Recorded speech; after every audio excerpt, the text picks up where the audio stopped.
Paz do Senhor, amém? Pastor, pastora, mais uma vez obrigado. Deus abençoe a vida de cada um dos que estão aqui presentes. Queria agradecer também a minha esposa. Dizer que é uma honra poder falar de Deus, compartilhar o Evangelho, pregar a palavra dele e saber que dentro das Escrituras, cada dia a gente descobre algo novo. Você pensa, nossa, eu não tinha pensado nisso, ainda não tinha visto isso. Você pode ler a Bíblia 100.000 vezes, que sempre vai ter algo a aprender. Aí você me diz, mas por quê?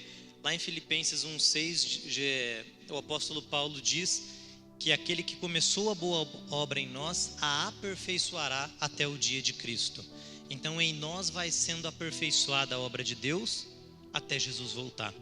Isso é sinal de que enquanto ele não volta, não está perfeito. Ou seja, nós estamos constantemente em um progresso na vida espiritual. Por isso temos que caminhar de fé em fé. Por isso temos que acreditar na palavra de Deus e viver cada dia que passa de glória em glória, buscando mais santidade com Deus. 2 Coríntios 7:1 diz: tendo, pois, tais promessas, irmãos, purifiquemo-nos de toda imundícia da carne e do espírito, aperfeiçoando a nossa santidade no temor do Senhor. Aperfeiçoando a nossa santidade no temor do Senhor. E Hebreus 10:14 diz que sem santidade ninguém verá o Senhor. Viram a importância? Um dia daria para nós trazermos o tema santidade.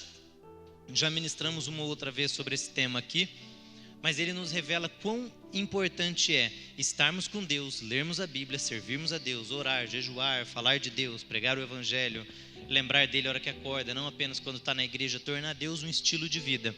Você já reparou, se você segue uma dieta, se você vai em nutricionista, o teu nutricionista provavelmente já falou, 1 ou 2 dias, uma ou outra refeição, você pode dar uma escapadinha. Aí você vai lá, come um bolo, come um extra, ou pega aquela sobremesa que você já estava se controlando e evitando.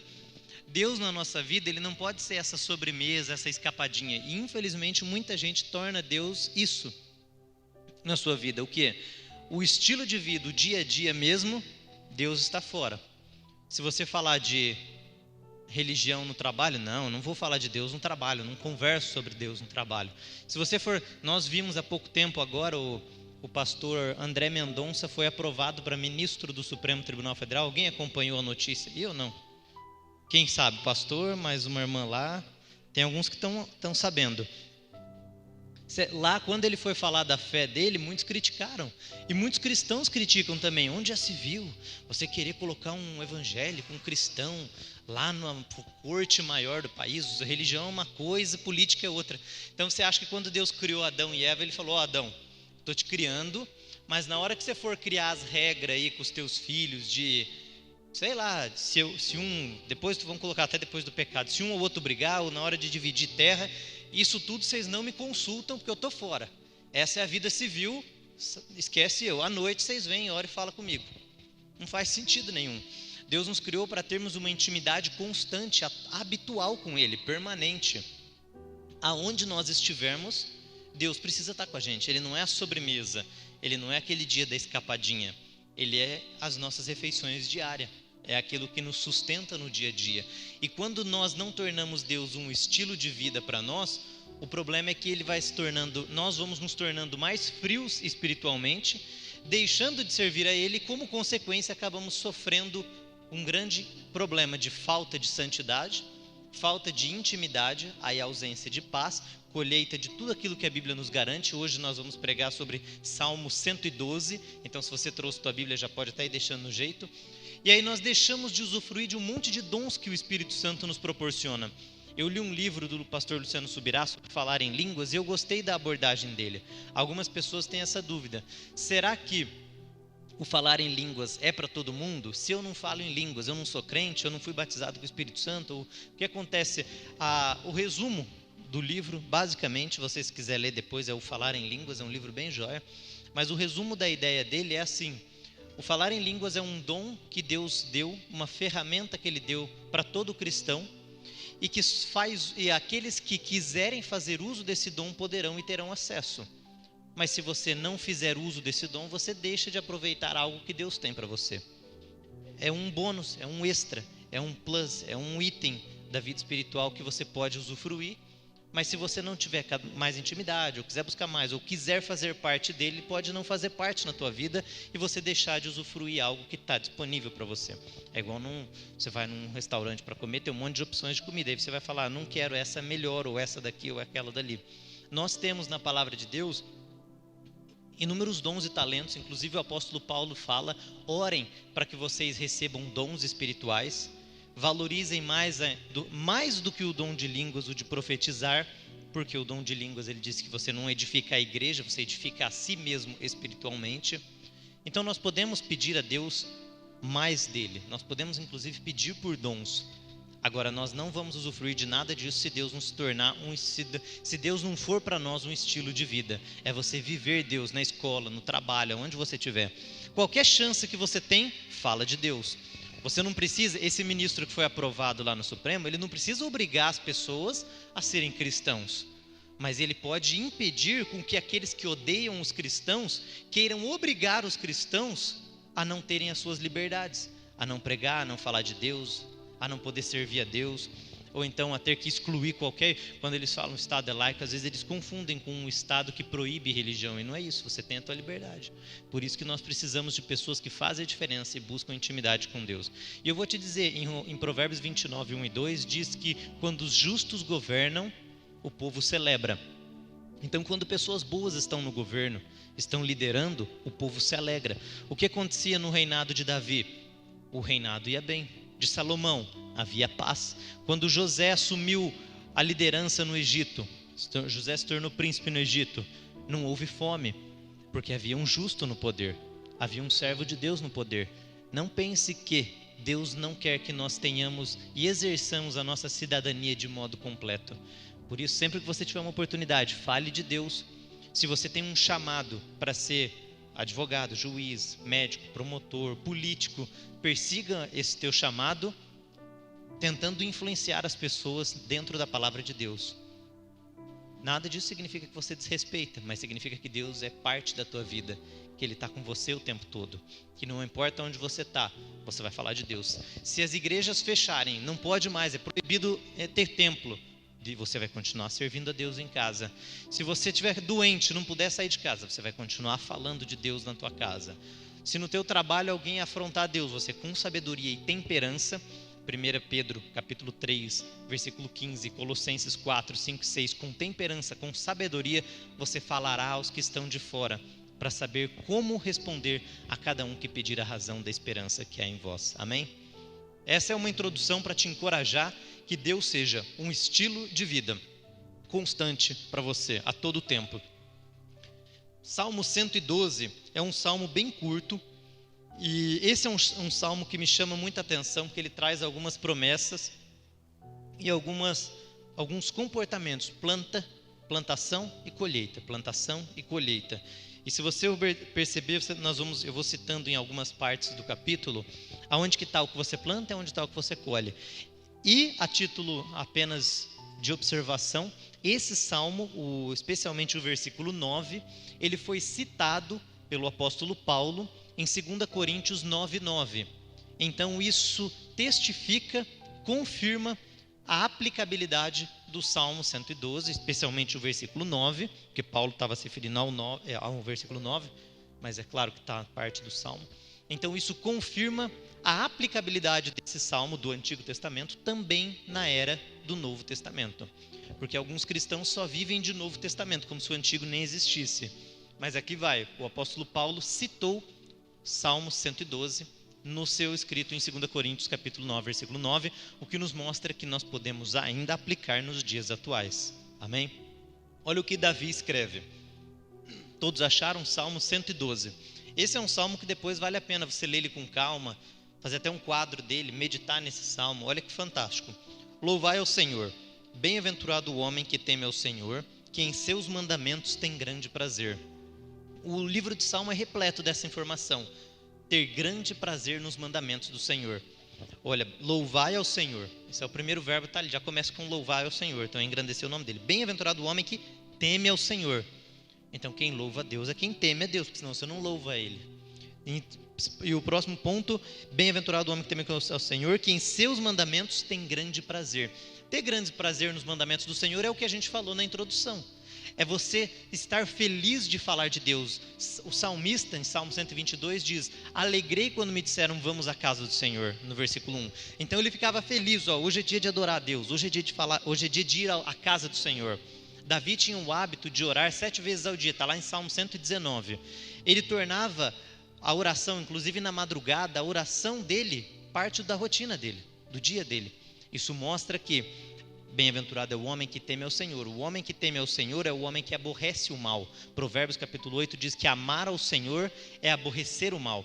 Então, se você aborrece o mal, você teme a Deus e quer viver para Deus. Então, o primeiro versículo já fala de santidade, de querer estar com Deus, de ter prazer nele. E eu já vou te dar uma dica, porque às vezes você fala assim: Paulo, para mim é tão difícil ter prazer na lei do Senhor. Você pode pensar, ter prazer na lei de Deus é o quê? É ler a Bíblia, é ficar feliz de ler, porque teu olho cansa. Tem gente que não tem costume de ler, algumas pessoas não sabem nem ler, mas é você ver Deus de uma forma tão viva no teu dia a dia, que falar dele, pensar nele, aprender sobre ele, faz você vibrar. É basicamente isso, é você ter prazer na lei do Senhor, é você ter prazer em Deus, é Ele ser um estilo, é você vibrar quando Ele vem à tona, ou você ficar com raiva quando os princípios do cristianismo é afrontado, ou quando estão tentando calar os cristãos, é você ficar feliz quando você vê um cristão entrando em uma posição de poder no governo, não para impor nada em ninguém, mas para defender o Evangelho dentro dos limites, dos princípios da palavra de Deus, é você vibrar com Deus. Olha o versículo 2. Olha agora, para quem vibra em Deus, para quem celebra Deus, teme ao Senhor, que tem grande prazer na sua lei. Versículo 2, a sua descendência será poderosa na terra. Agora começa uma promessa. Então o versículo 1 é uma exigência, vem a plantação, você obedece, você decide temer, ter grande prazer e louvar. Louvar, ele começa: louvai ao Senhor, bem-aventurado o homem que teme ao Senhor, que em seus mandamentos tem grande prazer. Então você louva, teme e tem grande prazer, é a plantação. E o que você colhe? A sua descendência será poderosa na terra, a geração do justo será abençoada. Por quê?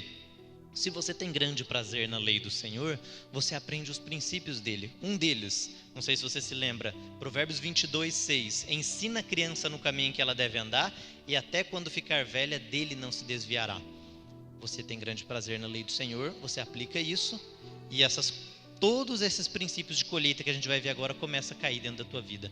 E começa a chover chuvas de bênçãos na tua história, na tua vida espiritual, familiar. Isso é uma garantia. Jesus mesmo disse, o apóstolo Paulo disse: no mundo a gente vai ter aflição, mas tem de bom ânimo. Jesus diz: eu venci o mundo. Então não pense que tua vida vai ser um mar de rosas, porque virão aflições. Jesus também fala em Marcos 10, 29 a 31, que, principalmente no 31, que muitos últimos serão os primeiros. Então isso quer dizer que muitas vezes você vai sofrer, passar por aflições, mas Paulo nos lembra em Romanos 8, 28, que todas as coisas cooperam para o bem dos que amam a Deus, porque a gente tem a esperança final na vida eterna. E como a gente já falou inúmeras vezes aqui, o fato de eu saber que posso passar aflições e eu ter a garantia da vida eterna, não quer dizer que eu não posso usufruir de uma vida abençoada na terra também. Eu posso seguir os princípios dele, porque, por exemplo, o livro de Provérbios, eu ouvi isso de um grande estudioso da Bíblia e gostei da frase. Ele não são promessas absolutas, eles são princípios gerais de vida. E eles vão funcionar na tua vida. Por isso, louvar o homem que teme ao Senhor, que em seus mandamentos tem grande prazer. A sua descendência será poderosa na terra, a geração dos justos será abençoada. Então, por mais que você já tenha vindo colhendo dificuldades, tormentos, passou por muito transtorno, saiba, o teu quadro pode hoje se reverter. Não sei se você lembra com o apóstolo Paulo, quando ele foi preso no livro de Atos, aquele carcereiro desesperado porque as portas da cadeia tinham se aberto, o carcereiro pronto para se matar, porque ele falou: agora eu vou ser morto, eu já vou me matar antes que me torturem. Paulo fala: não, está todos os presos aqui dentro ainda, ninguém escapou. Paulo prega para a família do carcereiro e ele e a casa dele todos se convertem ao Senhor. E é isso que Deus quer para nós, que você e a tua casa todos venham ao Senhor. E isso vai acontecer, nós temos que crer nessa promessa de Deus, fazer como Paulo fez, pregar, viver Deus, e a gente começa a colher. Olha o versículo 3, já vem mais uma colheita: prosperidade e riquezas há na sua casa. Agora essa segunda parte que é fascinante. E sua retidão permanece para sempre. E sua retidão permanece para sempre. Em Jó, a gente tem um exemplo. Jó diz que ele nunca amou as riquezas e nunca pôs o coração no dinheiro. No Jó, lá no capítulo 39. Ele fala, olha, por mais que eu tenha ganhado dinheiro, Senhor, ele falando para Deus, meu coração nunca esteve no ouro e na prata, mas sempre esteve no Senhor. Em Salmo 62:10 diz, se as vossas riquezas aumentam, não coloque nelas o vosso coração. E claro, no Novo Testamento, como a gente conhece bem Timóteo 6,19, lá o apóstolo Paulo diz, porque o amor ao dinheiro é a raiz de todos os males. E Salomão também diz isso em Eclesiastes capítulo 5, nos versículos 17 e 19. O que é o ponto aqui? Haveria uma contradição na Bíblia quando Salomão, que é o homem mais rico, fala que o dinheiro pode ser um problemão na tua vida. Não precisa você abrir, mas eu vou abrir rapidamente nesse texto de Eclesiastes 5. Olha o que diz Eclesiastes 5:19, 5:18. Então percebi uma boa e bela coisa, alguém comer e beber e gozar cada um do bem de todo o seu trabalho, com que se afadigou debaixo do sol todos os dias da sua vida que Deus lhe deu, esta é a sua porção. Olha o versículo 19, Eclesiastes 5:19. Quanto ao homem a quem Deus deu riquezas e bens, veja, Deus dá riquezas e bens, e lhes deu poder para delas comer e tomar a sua porção e gozar do seu trabalho, isto é dom de Deus. Não se lembrará muitos dos dias da sua vida, porque Deus lhe enche de alegria o seu coração. Então no versículo 19 e 20, Salomão disse que Deus dá riquezas ao homem. E olha o que ele diz no versículo 10 de Eclesiastes 5. O que ama o dinheiro nunca se fartará dele. Quem ama a abundância nunca se fartará da renda. Isso também é vaidade. Então depois, se você quiser conferir o texto, Eclesiastes 5, versículos 10, 17, 18 e 19. Diz a mesma coisa que o apóstolo Paulo repete em Coríntios, que o amor ao dinheiro é a raiz de todos os males. Jó diz, nunca pus meu coração no dinheiro. Salmo 62:10 diz, não ames o dinheiro quando ele aumentar. E aqui nesse Salmo 112 que a gente está lendo, diz que se você louvar ao Senhor, temer ao Senhor e ter grande prazer na sua lei, você vai ter uma descendência poderosa na terra, uma geração abençoada, e no versículo 3, prosperidade e riqueza haverá na sua casa. Que tipo de riqueza?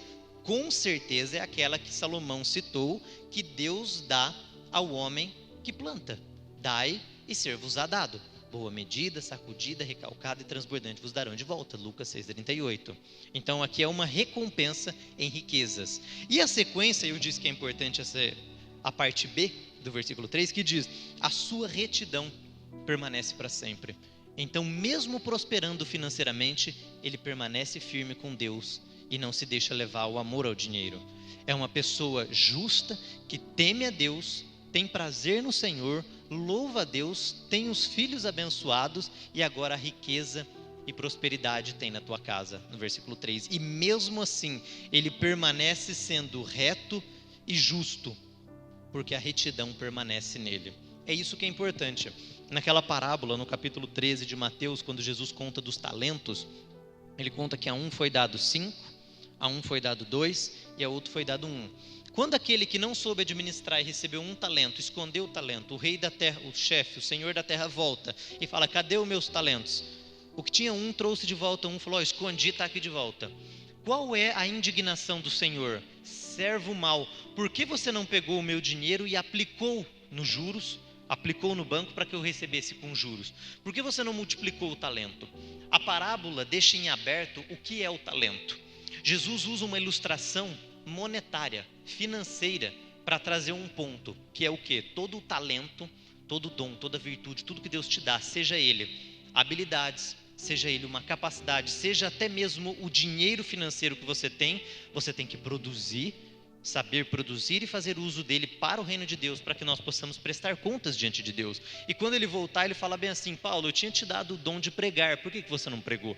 Ou para você, Pedro, João, Maria, eu te dei o dom de tocar. E lembra que você sabia disso? Por que você não tocou? O que você fez com o talento que eu te dei? Eu te dei muito dinheiro, eu te dei bastante prosperidade. Por que você não usou para o meu reino? Cadê o que você fez? Não, eu guardei, está escondidinho aqui. Servo mau. Mas agora olha o ponto que eu quero trazer. Depois que ele fica indignado, porque o servo não soube usar bem o talento, o que é que ele faz? Ele diz, pega daquele que tem 1, ou seja, do que não soube usar, e dá para o que já tem 10. Porque um ganhou 1, outro 2, outro 5. O que ganhou 2 multiplicou mais 2. O que ganhou 5 multiplicou mais 5, e tinha 10. Aí falaram para ele, mas por que eu vou pegar desse coitado que só tinha 1 e vou dar para o mais rico que já tinha 10? Porque ele já tem 10. Aí Jesus encerra dizendo, aquele que tem lhe será dado, e o que não tem, até o pouco que tem lhe será tomado. E da onde esse princípio? Porque aquele que tinha e multiplicou e mais tinha, é o que sabe produzir e fazer o dinheiro produzir e render. E aquele que não tinha, que tinha pouco, escondeu, não soube usar o que foi dado, perdeu porque tinha mais. E às vezes a gente escuta um princípio contrário. Não, você tem que tirar do que tem e dar para o que não tem nada. E na Bíblia Jesus fala exatamente o contrário. Ele tira do que não tem e coloca no que tem. Porque aquele que tem é o que sabe multiplicar. Por isso também isso serve, analogamente, como uma ilustração para nós sabermos aonde investirmos o nosso tempo, os nossos recursos e nós mesmos. Aonde você vai investir o teu tempo? Aonde você vai estar? Aonde você dá fruto, aonde você é celebrado, aonde a tua semente produz. Você vai pôr o teu dinheiro aonde? Para render e produzir. Existem pessoas, e eu já vi isso, que se você pode dar R$1 milhão. Você já deve ter visto também essas histórias, o pessoal que ganhou aí na Mega Sena. Teve um rapaz há uns anos atrás que eu vi que ele ganhou na Mega Sena.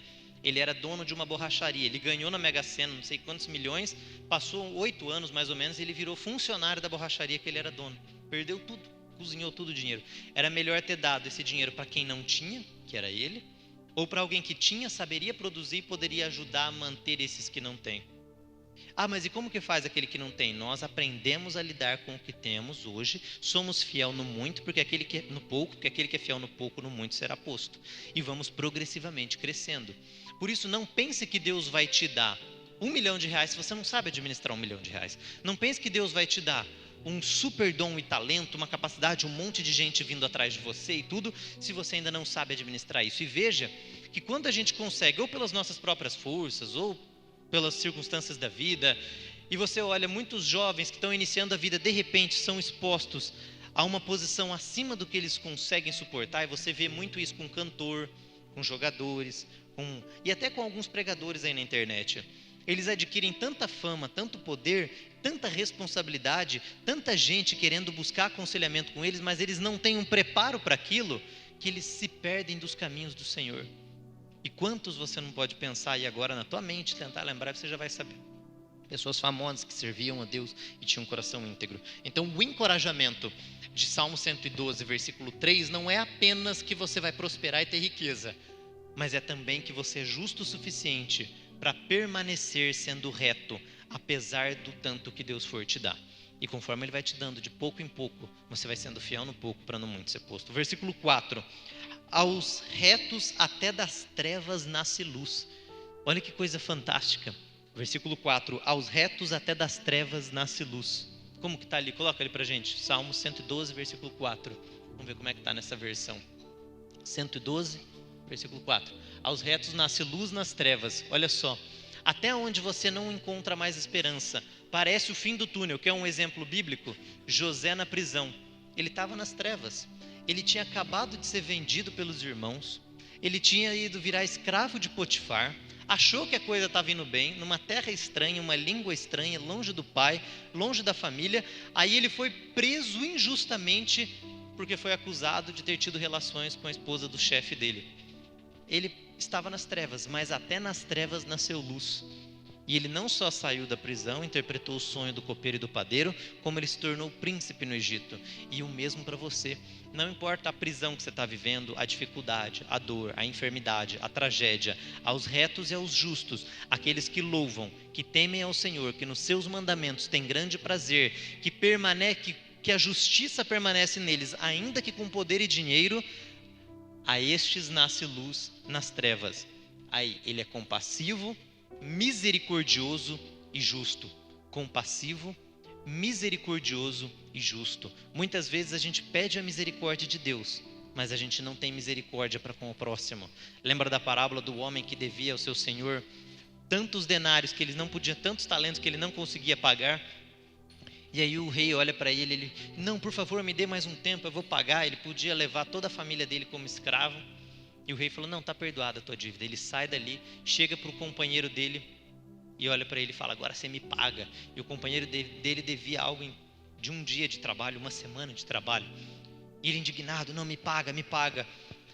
Os outros companheiros vendo isso, conta para aquele chefe dele, para o senhor que havia perdoado a dívida. Ele fala, olha, eu fui misericordioso com você. Eu te perdoei uma dívida que você não tinha como pagar. Você ia passar o resto da vida preso, escravo, e a tua família também. E eu te perdoei, e você não soube perdoar uma dívida pequena de um companheiro seu? Pois agora você vai ser lançado com os atormentadores, você vai ficar preso até pagar o último cêntimo. E quanto que era? Quando que ele poderia pagar? Nunca, porque a dívida era impagável. O que é isso? Se você não for misericordioso, se você não perdoar os pecados do teu próximo, Jesus diz isso quando ele encerra a oração do Pai Nosso, lá em Mateus 6. Ele também não perdoará os nossos pecados. E assim, nós temos a condenação nos aguardando. Então nós precisamos ser compassivos, ter paciência, misericórdia, amor, bondade com o próximo, misericordiosos e justo. Veja, misericordiosos, mas ao mesmo tempo justo. O mesmo Deus que é misericordioso, que mandou Jesus da cruz para morrer e te perdoar, um Jesus santo, puro, perfeito, saiu do céu, sendo Deus, não teve como usurpação fazer-se como Deus, mas veio à terra. Esse mesmo Deus tão bondoso e misericordioso é o mesmo Deus que vai colocar as pessoas no inferno.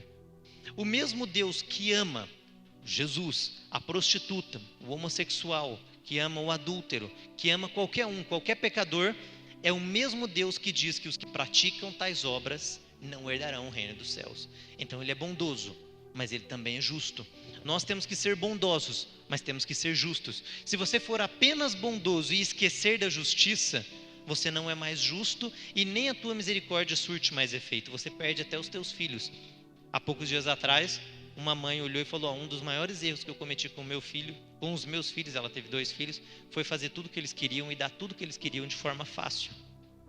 Ela confundiu bondade e misericórdia com estupidez, com fazer a vontade dos filhos. Você pode ser misericordioso, você perdoa, você dá uma segunda chance, você dá uma terceira chance, mas você também é justo. Você celebra a diferença. Não se deve tratar todos iguais, porque se você trata todos iguais, você não recompensa a diferença dos diferentes. E honrar é celebrar a diferença. Aquele que aumentou os talentos, ganhou mais talento. O que escondeu o talento, perdeu o talento. Eles não foram tratados de forma iguais. Porque o Senhor recompensou e deu a cada um segundo a sua capacidade. Por isso nós temos que ser compassivos, misericordiosos e justos. Com isso nós permanecemos na garantia de que até mesmo nas trevas vai nascer luz. Não importa a dor, vai nascer luz. Versículo 5. Bem irá ao homem, vamos ver aqui, ditoso é o homem que se compadece e empresta, que conduz os seus negócios com justiça.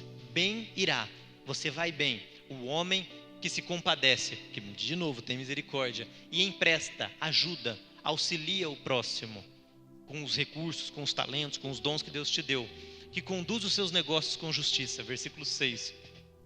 Então veja, bem irá, ali está ditoso, algumas traduções vai estar como bem irá. Pois ele nunca será abalado, o justo ficará em memória eterna. O Salomão escreve em Provérbios, se te mostrares frouxo no dia da angústia, então a tua força será pequena. O que isso quer dizer? O justo cai, mas ele se levanta. O justo tem aflição, mas tem de bom ânimo, Jesus venceu o mundo. Você vai ter momentos de dor, talvez seja uma enfermidade, às vezes você perdeu alguém que você ama, talvez você esteja em um momento de crise financeira, mas se você seguir os princípios bíblicos, uma coisa você vai ter de garantia, a paz interna, que só Cristo pode te prover.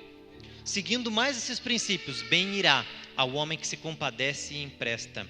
A memória do justo, pois ele nunca será abalado, o justo ficará em memória eterna. Versículo 7, olha agora. Ele não teme más notícias. Sabe aquela hora que toca o celular, você, ai, dá um desespero? Quanto mais intimidade você tiver com Deus, quanto mais próximo dele, menos medo você começa a ter do teu dia a dia, do que pode te acontecer. Claro, Isso não quer dizer que some todo o teu medo por um simples motivo. No mundo, nós estamos como semente do pecado. Mas o princípio geral é, apesar das tuas dificuldades, da tua fraqueza, agora a tua confiança está em Deus e você não tem mais medo de más notícias. Ainda que chegue uma notícia difícil, você fala, eu confio em Deus. Eu sei que Deus tem o melhor para mim. Eu tenho a vida eterna. Eu acredito nos princípios bíblicos. E por mais que eu venha passar uma vida difícil, a minha vida eterna está garantida. E lembra do que a gente sempre falou, Deus não quer que você sofra aqui na terra.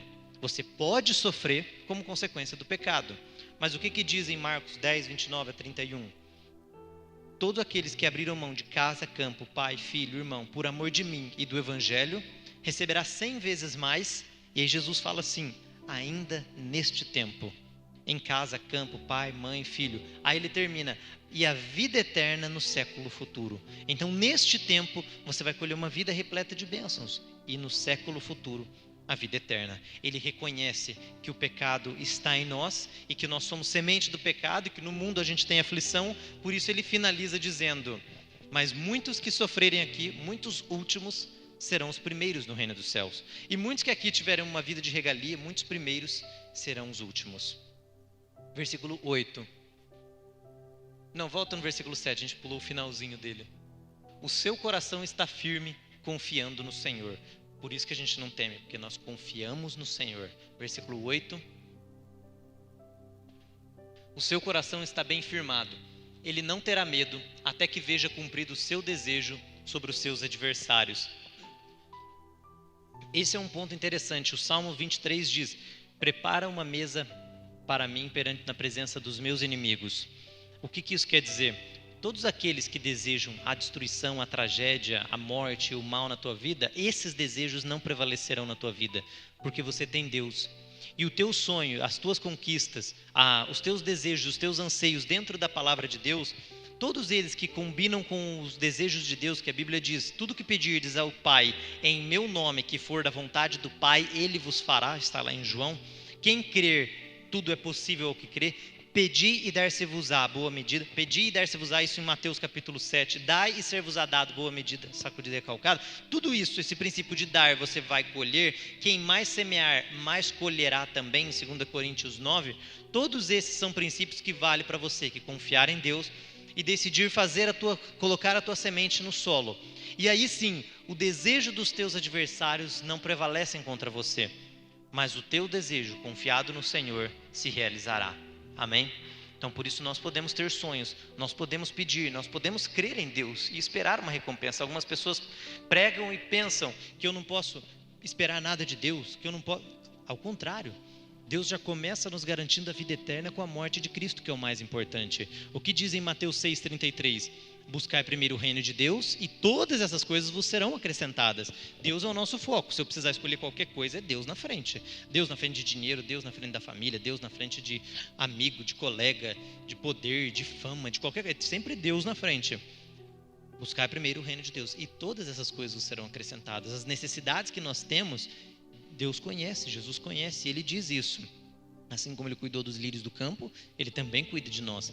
E até as aves que não semeiam nem cegam, Ele também cuida delas. Versículo 9. Mais um princípio de um justo. Espalhou, em algumas versões, Ele é liberal. Espalhou, deu aos necessitados. A sua justiça subsiste para sempre.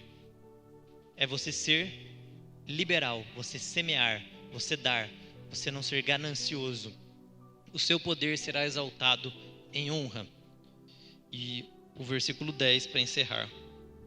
O ímpio verá isto e se enraivecerá, rangerá os dentes e se consumirá. Como, por exemplo, a gente vê nos noticiários, eles enfurecidos. Dá para ver os jornalistas enraivecidos e rangendo os dentes quando eles olham que o pastor André Mendonça foi nomeado ministro do Supremo Tribunal Federal. Você vê o ódio neles. Você lê os textos, você vê o preconceito, a raiva, o ranger dos dentes. O desejo dos ímpios perecerá. Amém? Lá no Salmo, não precisa abrir, mas lá em 2 Coríntios, quando Paulo cita esse Salmo, ele está dizendo daquele que mais semear. Ele está falando sobre semear, ofertar, daquela oferta que seria levantada para a igreja, para os judeus necessitados.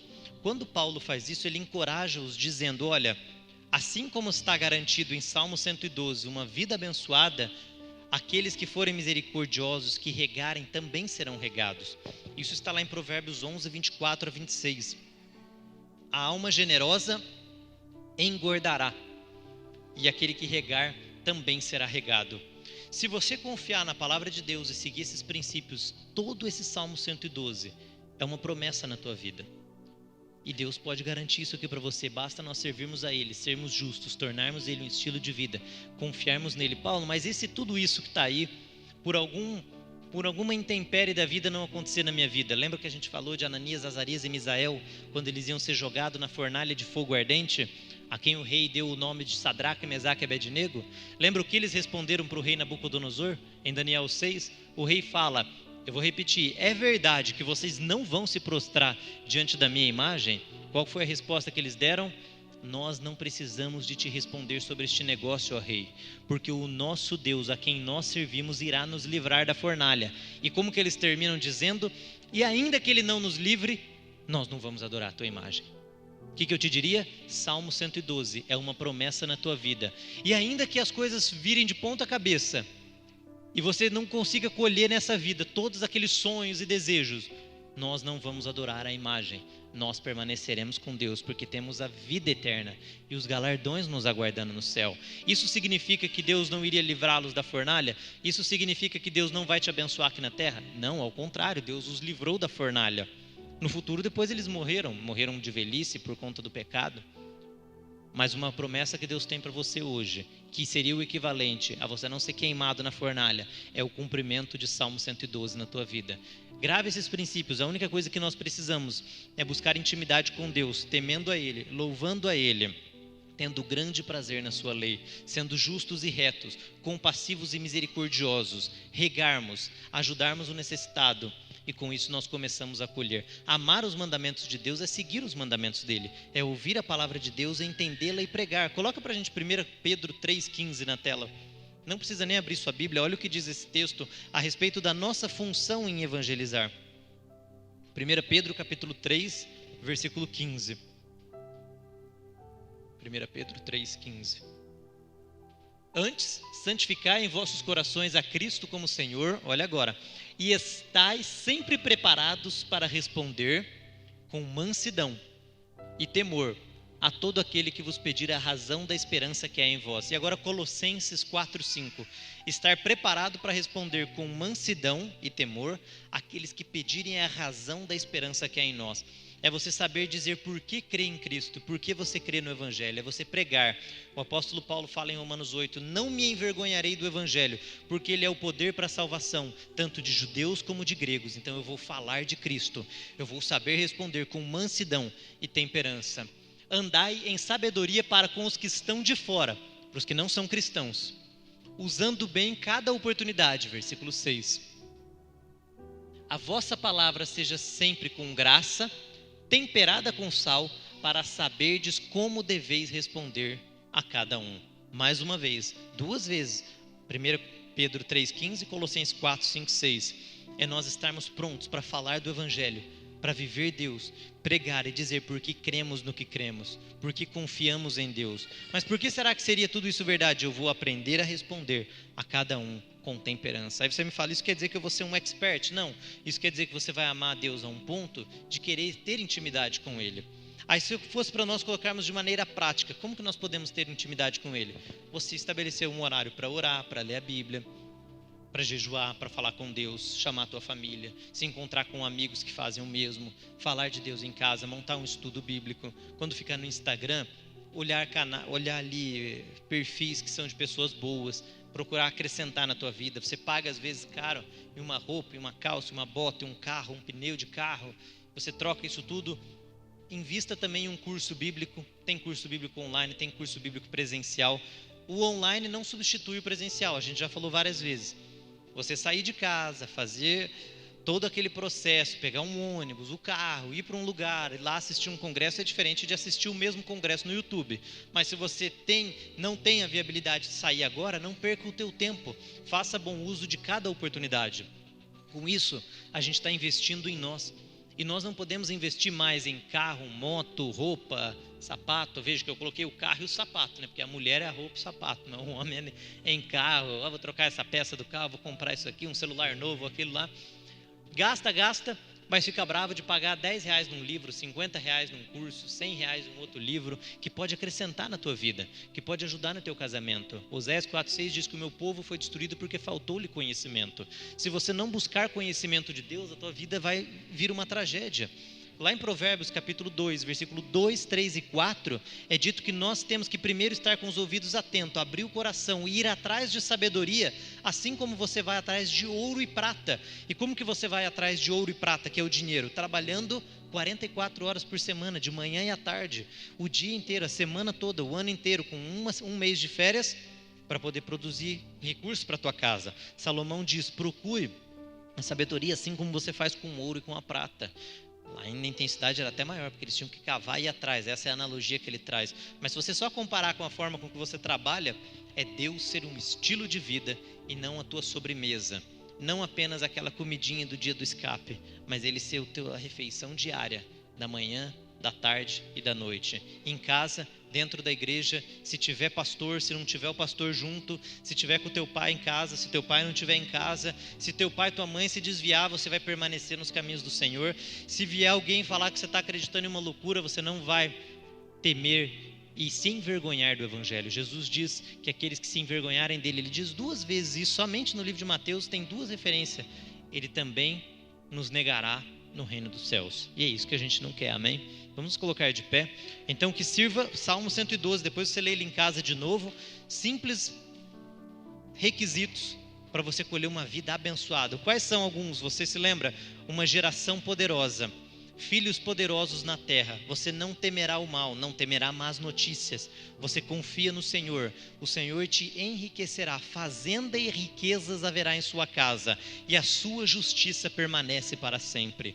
Você se torna próspero, você tem uma descendência abençoada, tua família se torna melhor, as pessoas ao teu redor começam a ser influenciadas por você, e não mais você começa a ir atrás de ajuda. Claro que também, porque a gente sempre precisa, mas além disso você também se torna uma fonte influenciadora e abençoadora para aqueles que estão do teu lado. Você contagia o teu meio. Aonde você está, pelo menos um pouco as pessoas vão ter que ouvir do Evangelho. É dentro do elevador, é em casa, é no trabalho, é na escola, é na faculdade. As pessoas vão falar, aquele ali serve a Deus, e eu não me envergonharei do Evangelho de Cristo, porque é o poder de Deus para a salvação daqueles que creem em Cristo. Primeiro do judeu e também do grego, amém? Senhor, estamos aqui na Tua presença nessa noite, eu quero pedir ao Senhor que faça brotar em nós um desejo cada vez maior de termos mais santidade com o Senhor, de aprendermos os Teus princípios, para que possamos colher todas as promessas que foram trazidas e que nós lemos em Salmo 112. Que fazenda e riquezas possa haver em nossa casa, que a nossa geração seja poderosa na terra, que possamos ser compassivos, que possamos ter a estabilidade na nossa vida espiritual, na nossa vida emocional, que não venhamos a temer o mal, porque a nossa confiança está no Senhor, que o desejo dos ímpios não prevaleça, mas que os nossos sonhos, os nossos alvos dentro da Tua vontade se concretizem, que o Senhor nos ajude a aprendermos e a reconhecermos a Tua voz, como a ovelha reconhece a voz do seu pastor, e conhecermos a Tua vontade, e estarmos cada dia que passa, andando de fé em fé, mais próximos do Senhor, purificando-nos de toda a imundícia da carne e do espírito, mas aperfeiçoando a nossa santidade nos temor do Senhor, para a honra e glória do Teu nome. Amém.